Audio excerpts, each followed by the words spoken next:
my little seminar about the theory and practice of color grading. Now, for some, who am I? Well, I started my working life doing 3D graphics, animations, got a degree in practical film production, where I specialized in post-production and especially color grading. I'm also a founding member of Mercury and always pushing for more post-processing tools there. So, what am I talking about? What do I want to talk about? Well, basically just in the essence, it's simply manipulating colors, enhancing colors, correcting colors on moving images. I want to focus mostly about the workflows, tool chains used in feature film productions. I want to talk about how we can apply some of those principles, some of those ideas to real-time production, by which I mean mostly demos and intros. What I'm not going to talk about very much are theories about color theory, color perception, all that stuff, because I think everyone who has done some basic image manipulation, digital photography, stuff like that, is already some kind of familiar with this. I'm kind of nervous about that, but let's go on. Well, let's start off. Well, all right. Yeah, there's nothing on the screen to see right now for the next 5 minutes, so that's pretty much okay. So first starting off with a little bit of history, because before there was the term color grading, we had color timing. And what that means is in the process of developing color film, the physical film stock, you had different baths of chemicals. The film resides in for different periods of time in those baths, and you would get a different color, different look of the film regarding the times in which the film stock resided. This also means that the process was concentrated to the laboratory of film productions, and first of all, it's really an expensive process. Every time you want to do a revision, you want to try something new, you have to use new film stock, which makes it kind of hard to really work creatively with it, because in a creative process, you want to try things out, you want to change things in a short amount of time. You want to have the ability to make to have little happy accidents, and well, the process wasn't really ideal for that. So most of the times, the guys in the laboratory would get some notes from the cameraman, from the director about how they kind of wanted the film stock to look like, and they did how they were told.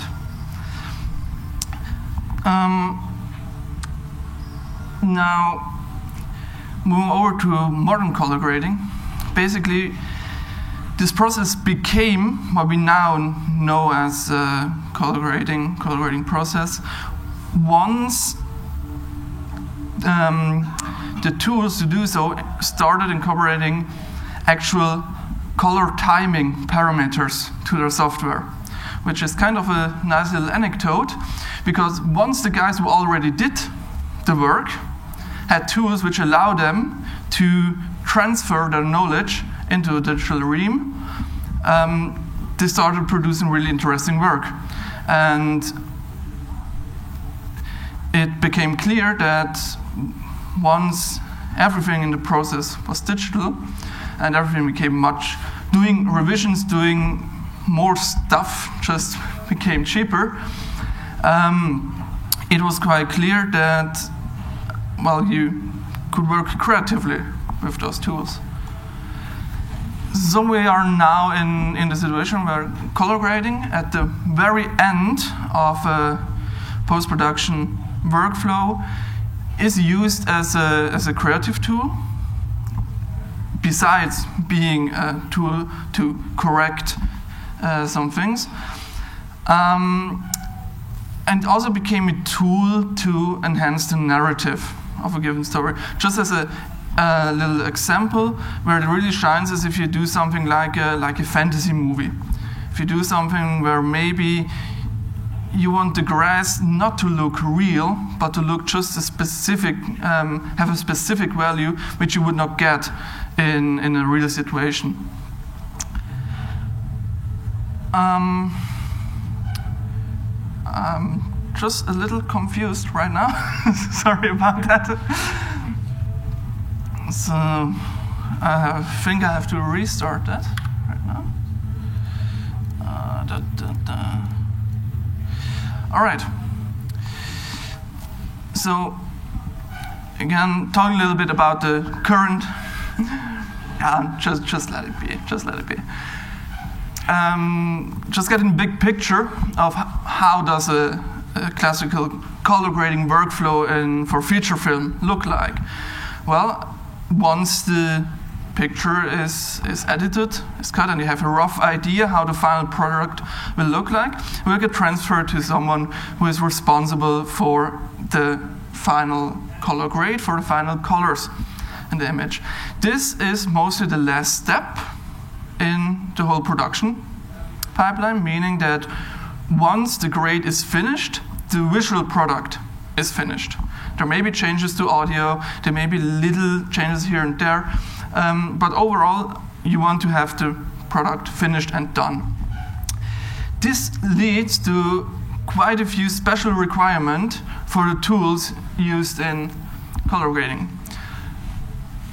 First of all, you want to be able to see the product, meaning a film picture, in its final form. Full resolution with the full color range. You want to be able to playback it in real time. You basically want to see the product just as the audience would see it, but with the ability to do instant changes. Think about a situation where there is the color grading guys in the room, the directors in the room, the producers in the room, the cameraman is in the room, and everyone has their ideas, and everyone wants to see those ideas applied instantly. Now, for most time, buying something like a workstation for color grading meant buying the whole suite. Hardware, software, complete package was especially not cheap. It was cheaper than traditional color timing with physical film stock. But those were expensive machines. And often you had stuff like a complete cluster of multiple workstations working together just to get 2K or 4K resolution images playing back at 24 frames per second with 10 or 12 bit color depth, with all the corrections applied. Luckily, this has changed in the last few years. And just to give you an idea, this is a really crappy picture of my setup at home, which runs on completely commodity hardware, is connected to a projector, some monitors, etc. And everything here runs completely in software. So this, first of all, gives the ability for mere mortals to experience those tools, and gives me the ability to talk about it right now. So, without further ado, I just want to dive right into a session with DaVinci Resolve, which is my grading tool of choice. And I want to just roughly grade one or two scenes. And yeah, we'll see what happens there.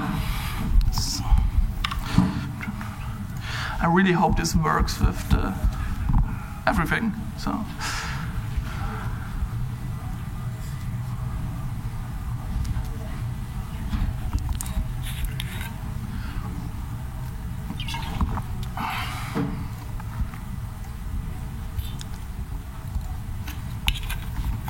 All right, so far so good. What I have set up here is just a simple timeline with 2 clips. And now we're in the main interface. So, as I said, I want to focus on the specific tools. Now, let me change the interface a little bit. First of all, that's the whole interface. There are some different windows, I will show you, but basically everything gets done here. Focus is always on the content. There is some delay, that's interesting. Yeah, all right, will work. So, yeah, focus is on the content. I can always make it bigger. I can put it full screen, play it back, switch scenes easily.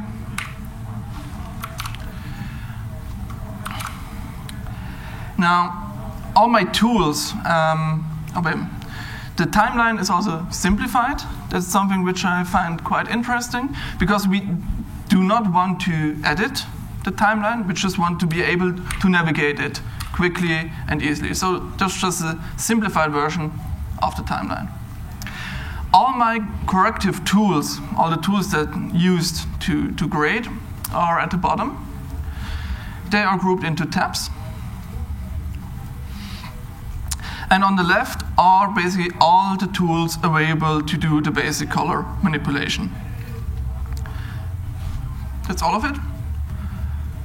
On the right side, we have tools to do specify the correction a little bit more. There are masking tools, there's keyer, there's a tracker for masks, I can sharpen the image, all that kind of stuff. Now it's quite neatly organized, and as I said, that's basically all there is to it. But there comes great flexibility, because everything is organized in a node-based workflow. I have it right on top here. And it differs from other node-based workflows in that there aren't different nodes for different tools. There are simply nodes, and they incorporate all the tools available down there. But the way that those tools are used allows for great flexibility.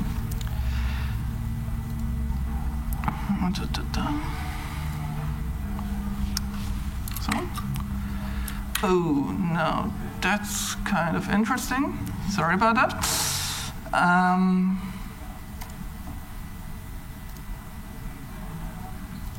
All right, so this window right here are scopes. I hope everyone can see them. Well, let's put them right there. Scopes are analytical tools. They allow to see the distribution of colors, of values in the image in a different form. So in an other form than just looking at the output image. I can't stress enough how important those tools are, because you really easily get confused. You adjust to a given image over time, and you have to have tools to basically have proof about what you're doing. Now for this seminar, let's check the time. For this seminar, I want to focus on the waveform and RGB parade, which are basically the same thing, but in the parade, the RG and B channels are split up. On waveform, they are overlaid. Before I dive into all the grading stuff, I want to explain that a little bit for those who are not familiar with it. Now, a waveform is basically a multidimensional histogram. I hope I don't upset anyone by saying that. Just to show by example, on the x-axis, we have the actual x-axis of our image. So on the left on the waveform is the left of my picture. The y-axis specifies the value of given pixels. On top we have bright pixels, on the bottom we have dark pixels. And the intensity, the brightness of the pixel in the waveform are the actual numbers of pixels with which share those values. So just if I do something like darken the left side of the picture, you can see how those values get put down, and if I brighten the image, those values get pushed up. Now, while I'm doing the rest of the grade and stuff, just want to leave the scopes on the bottom right of the page, so you can always look at them and hopefully understand a little bit better what the actual tools are doing. So, talking about the tools. First off, I have my primary color correction tools. That's a set of basically the same effect applied 3 times. We have lift, gamma, and gain, which are standard terms in color grading. Gamma just is a simple gamma adjustment. Let's switch over to a bigger view. I can brighten, darken the image, and also for the different channels. Gain will do the same, but only applied to the bright parts of my picture. Pushing the blues only in the bright parts of the image. Lift will also do the same, but just for the dark parts, for the shadows of my image. And you can see how the RGB parade corresponds to that. Now, on the other hand, my color wheels are the same thing. They do the same thing. But now, where we had 4 or actually 5 parameters for every lift, gamma, and gain operation, color wheels break them down to 2 usable parameters. I have a global adjustment, and I have an XY pad, which corresponds to the hue. And thankfully, what I have right here, I will put this a little bit up, is just hardware interface, which have lift, gamma, and gain, corresponding with trackballs and a global wheel. So I can darken the image and change the hue with this, which is basically what a MIDI keyboard would be for a musician. That's the standard tool for grading. There are quite a few bigger and more expensive and greater hardware interfaces, and there are a lot of cool toys, but that's basically the essential stuff. So now I want to show you a little bit of grading on this footage. And every time I can simply play back. There isn't really much motion right there, but let's move over here. Oh.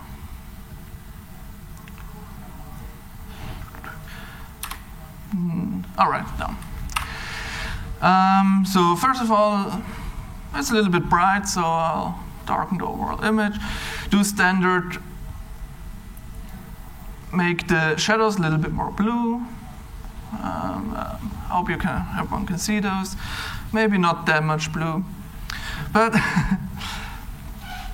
anyways, maybe, well, I've done an adjustment, and I can always easily check what I've done by enabling and disabling my corrections.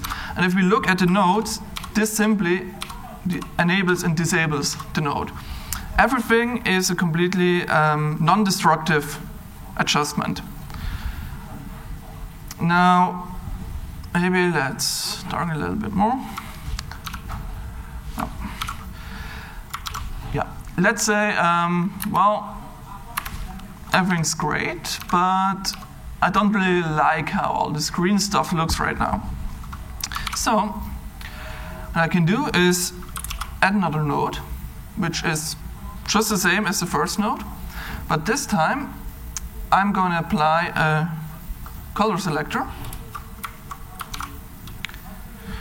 change to mask view. Again, everything stays in the same interface, simply let's do a little bit of mask everything. I can also change it to a simpler view, but usually I just work in that way. And now I can use the same adjustments again to maybe push everything a little bit more into the green.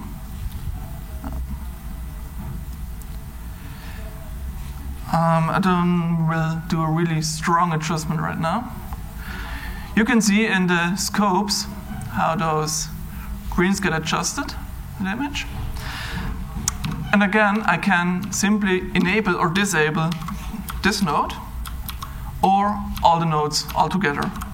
If we switch over where we can see our nodes, just the one effect, all effects together. Now I may be in the situation where I think, well, that's great, but I want to try something different. And that's quite easy, because I just can add a new version of the same file, reset it. I have to, sorry about that, I have to reset both nodes, and maybe I'll delete that. So now let's do something more on the sunny side. Again, these are, of course, just example corrections, and I hope it's in a way that everyone can see those. So maybe have a lot less contrast. All right. And then I can easily see the differences between the two versions, and I can play back it again.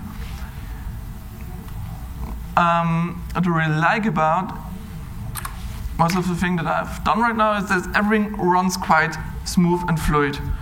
I do not have to go through some lists. I have keyboard shortcuts for basically everything. Everything stays in the same interface. So maybe now I'm deciding, well, that's all great, but I want more cheese. So let's add a vignette. And again, I can add another node. Now I can use the same color tools for a little bit more different effect. Because let's use a ellipse, simply as our mask. Again, switching over to mask view, invert it, and great. And let's darken that part. So we get kind of a vignetting effect. I can even go all over the top and blur it. And have kind of a, now, kind of a dream sequence, stuffy, whatever. So again, I can easily compare my two different versions of the image without too much of a hassle. Moving over to another scene, I want to show you a little bit about, I have time, great. Show you a little bit about what one could do to enhance the focus of a given image. Here I have a simple focus pull, and maybe there's something really important in the story about this leaf. So I want really that leaf to be the focus of attention, and right now it really irks me that that part of the image gets all the attention when it's in focus. I also want this whole scene to feel a little bit more colder. Maybe there are some violin strings in the background soundtrack, something like that. So darken everything a little bit, put it into the blues. I'm not really sure if that's viewable on this screen. Let's brighten it up a little bit so everyone can see it better. All right. Now again, we'll use masking tools. After I add a new node. Again, now we will use a simple gradient just to mask out the upper left part. And let's make it a lot darker.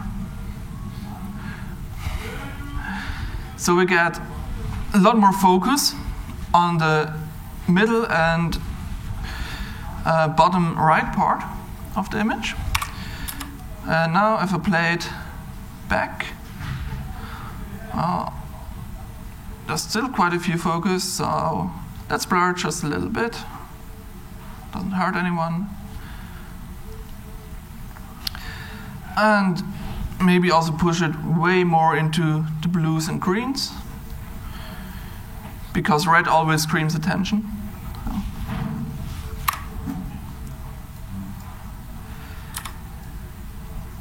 Now, to push it even a little bit more, let's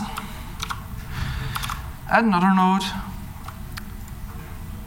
This time, just with focus on the leaf.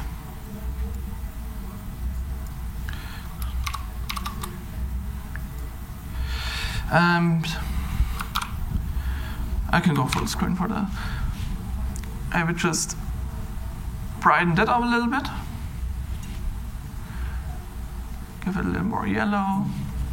Alright, so I can now view just that one correction and compare it with the original. It was a little bit hefty.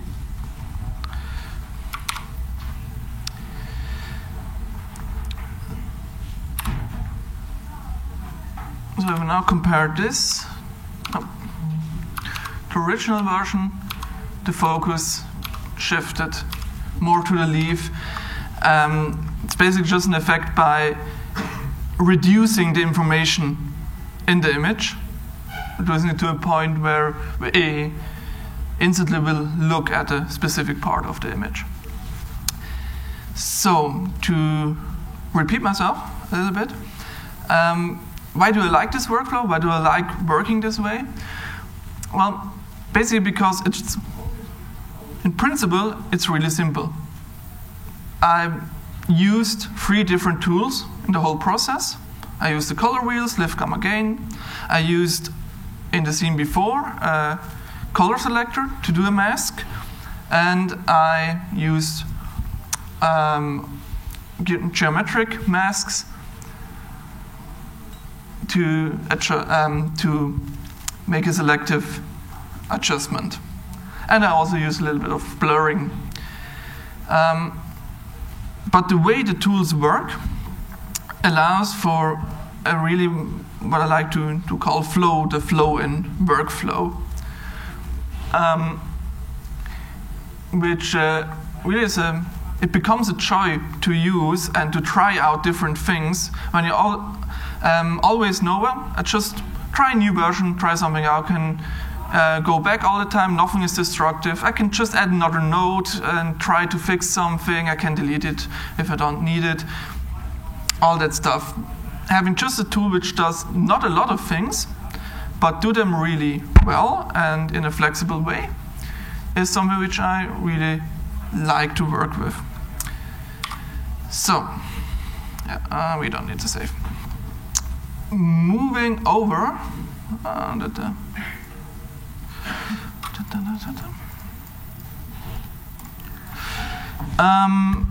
want to show you a little bit about some of the tools which we use in our own little parameter editor, which we use to edit intros.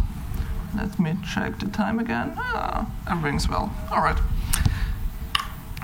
So let me start that.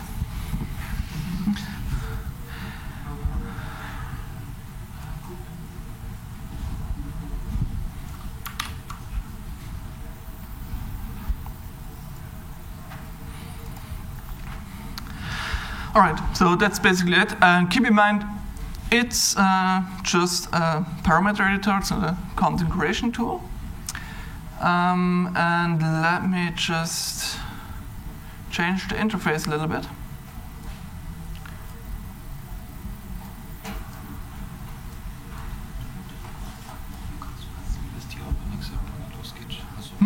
Kannst du überziehen, bis das Opening draußen losgeht? tool. Right, so that's just a simple default scene.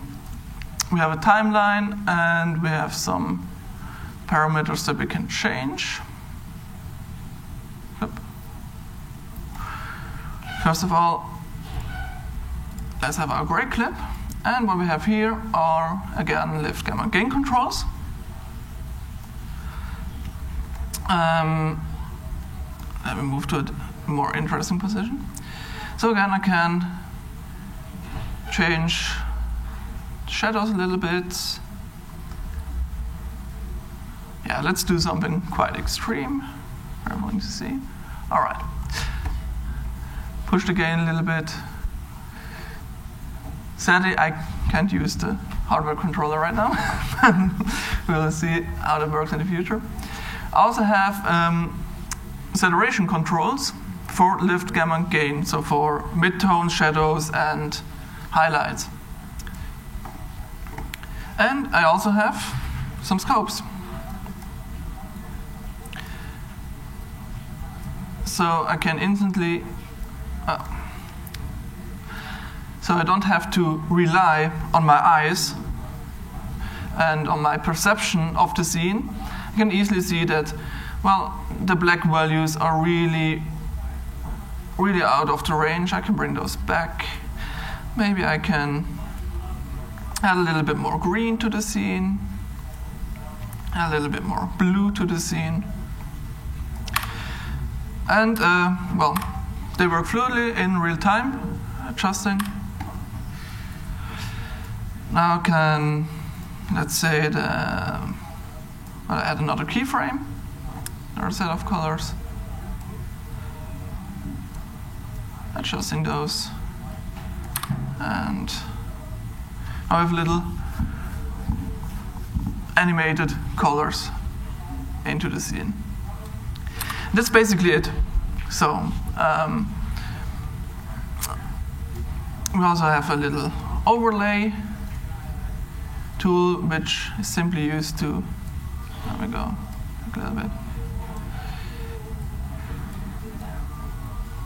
So, which you can use to simply overlay some colors on top, which is quite a fun tool to use. But mostly for our grading process, we rely on lift, gamma, and gain controls. We also rely on all the tone mapping parameters that we have. And for some simple stuff like exposure parameters. That's basically how we do all our color grading. And I would guess it probably wouldn't be that easy if we didn't have those scopes, those analytical tools, because sometimes you simply have scenes which you think you can't really get right just by adjusting the parameters and looking at the picture again and again. And if you have an alternative way of representing those values, you can get a much clearer picture. So, yeah, that's basically the demo of those tools.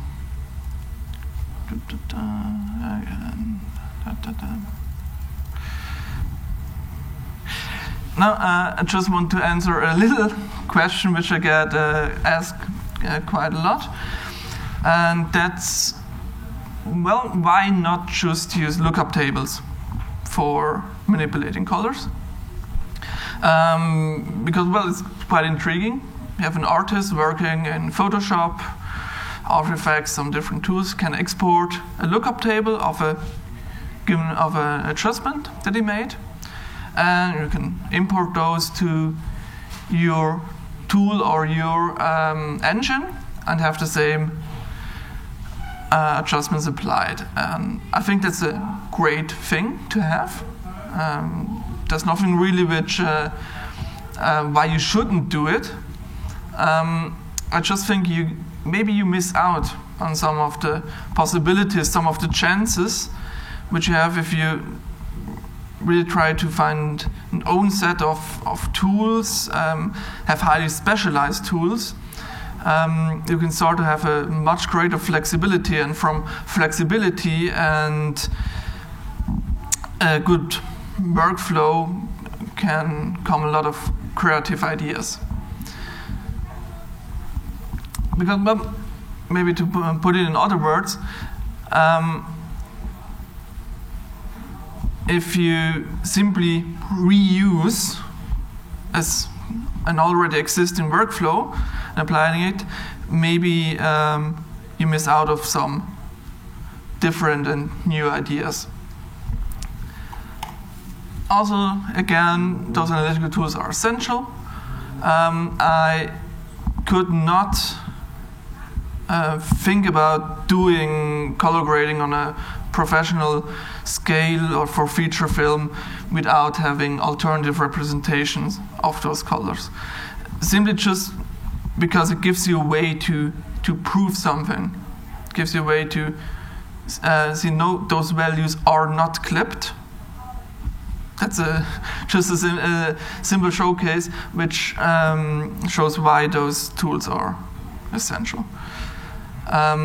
Once you get used to it, you get used to looking at the waveform, at the vector scope, all those tools. Well, you're basically able to already see the picture inside your head just from the values which are represented to you, and they become really quite a joy to use. Some notes about how I think one could improve color grading, or let's say manipulating, adjusting colors in real-time productions. I think there's great value in having simple tools and have those simple tools work really, really well. Having polished tools which incorporate a single workflow.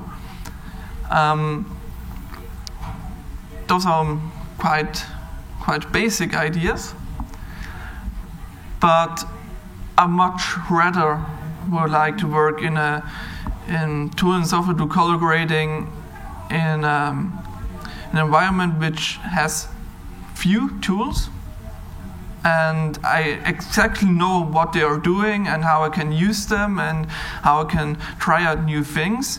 I much rather use that than a tool chain which has 10, 20 different ways to do different adjustments,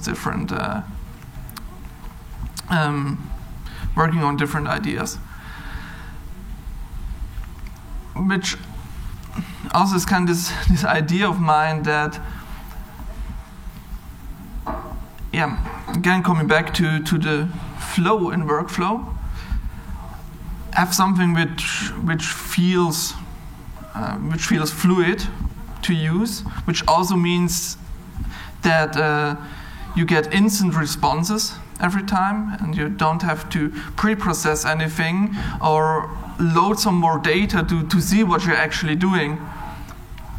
That's also a great way to prove that, because let's be frank, just adjusting colors isn't it's not rocket science. So as to speak of, it's quite a simple process, but it can be done in really simple terms. You can just have three sliders, RGB, and you can do a lot with that.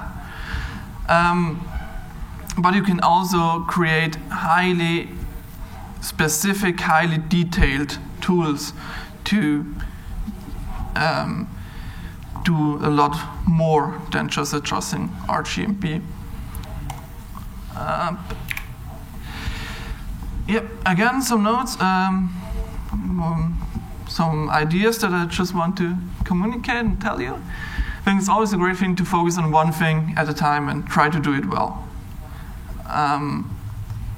In quite a few aspects of creative creation. But I think it really applies to software and to creative tools. And also when you're actually working on color grading, focusing on just a given mood, focusing on just a given part of the image and one thing which you have in mind. Also, one thing where I didn't really talk about is when working in real time, real-time content creation, use all the data that you have available. I can tell you how many times I was sitting at my workstation, creating some footage, and I just wished for a material ID pass or an object ID pass to grade some more specific things. If you are in, there are a lot of things which you can do with just the pixel data, and maybe some masking and maybe some keying. But if you have data of all the things which are, all the things is a little bit broad, but if you have so much data about the stuff that is drawn on screen, let's try to do more creative things with it, because I really love reading papers and reading about ideas on different effects, especially post-processing pipelines. And I really would like to see now that a lot of engines are working with different shading, with a lot of splitting out and putting together an image.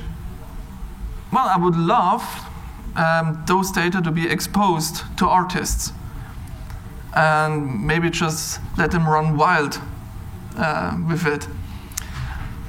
And the last thing, one phrase which is always kind of my head, is that thought to pixel time, which I use to describe just the time it takes for me or for someone else to think about something he wants to do to an image, or maybe be it a 3D model or something else, thinking about some changes, some ideas, and having those ideas represented by the pixel on screen, the time it takes to get there.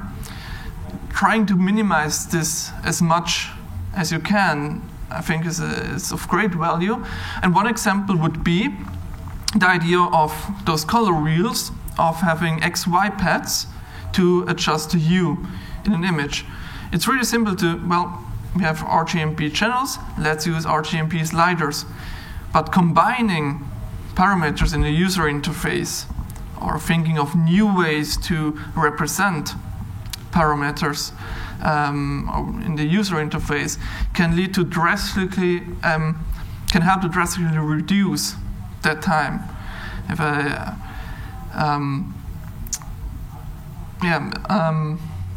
making a little bit of jump because now I got confused. Another thing which I always like and always love is simply adjusting sliders with the mouse wheel in a software. It's a simple thing, and a few more tools starting taking notes and incorporating that. But it's really, you already have that tool on pretty much any computer, any PC, and well, let's use it. It's just a lot more easier to adjust values that way than dragging your mouse across the screen. That's just some simple ideas, trying to minimize the time it takes for an artist to execute his ideas. And finally, going back to actually working on the colors of an image. So now I'm gonna drift away from the technical and software and UI things. Just something, little tip I want to give. And working on colors, try to tell something by changing them. It's really easy to say, well, let's add a little bit more blue. Let's take away the green highlights in an image. But maybe you can also think of it as, well, where does my story take place? Is it on a sunny spring afternoon? Does the air feel warm? Is it a sterile room in kind of a science fiction laboratory with sub-zero temperatures? Try to tell a story and enhancing the feeling and the mood of that story through color manipulations. That's basically all I really have to tell about the art form of manipulating colors. And I think it's basically the most valuable thing to tell about it, because that's where the magic happens. If you can give an audience, if you can enhance the emotion that the audience have when they watch your production, if you can feel some place, if they can think about some place, some mood, and feel it, well, that's where you got a fan. So that is basically it. So thank you a lot for being here.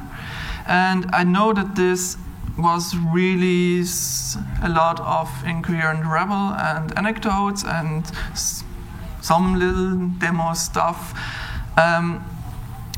But I really want to, if you have questions, if you want to talk about all of the things which I told you, if you have criticism, if you have your own ideas, or if you think everything that I said is rubbish and that there's really a lot better way to do that stuff, please contact me. I'll be here around for another few days, so just come right at me and talk to me, or contact me on Twitter or IRC, and let's talk about this stuff. We'd really like to engage in a conversation about it, and what I really wanted to do with that seminar is just, maybe interest some of you for those ideas, and maybe lay the foundation for future discussions and more talks about that stuff. Yeah.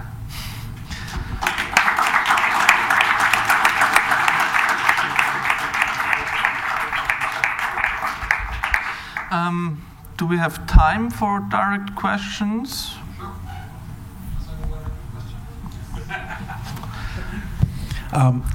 Thank you for this presentation, really interesting stuff. But coming from a 8-bit 16-color C64 background in the demo scene, I wonder if these techniques and ideas are really applied in any other demos than the Mercury intros, or do you know of any other people working with that idea of the color grading?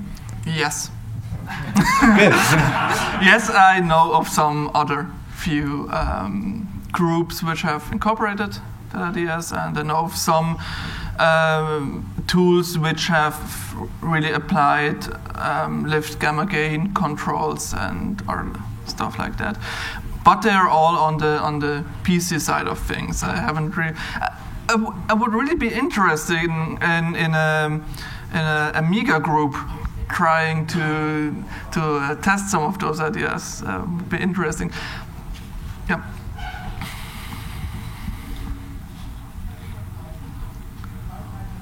I really like the tool you showed with the hoverboard.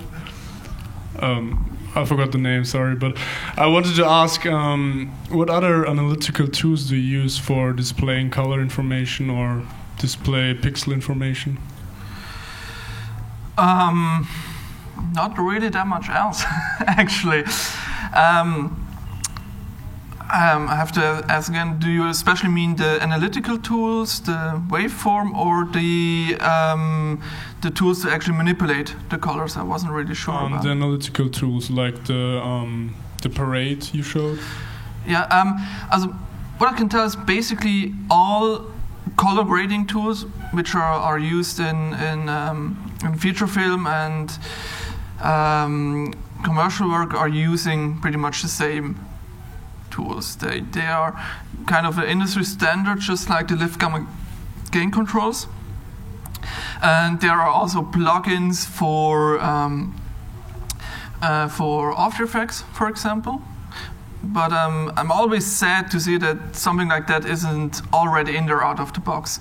Blender has those tools inside in the compositor and in the editor, which I use for a great deal when I work in Blender. Yeah, but that's basically it. I use it in Resolve, in our own intro tools, and in Blender.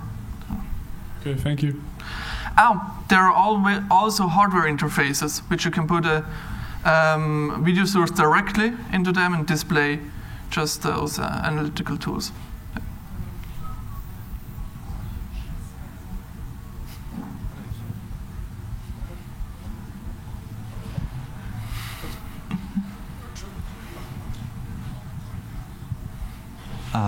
Can you maybe talk about the other analytical tools that were displayed, like the vector scope, or? Yeah, I will show it just in the emboss, because you have this now. You can think about the vector scope, this is on the right here, as kind of the same representation as a color wheel. Like it's basically the whole color space on a 2D plane. We have right here at the top is our reds, down here are our greens, and the blues right here. And the colors represent the distribution. So basically, let's say how much red and how much blue do I have in my picture, and how saturated are they? So just to give an example, if I change my overlays to something like orange, you can see how the distribution of the pixel changes.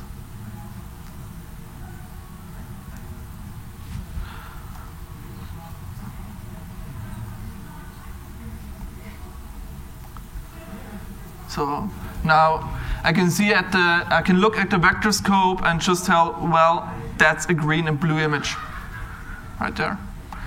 And I can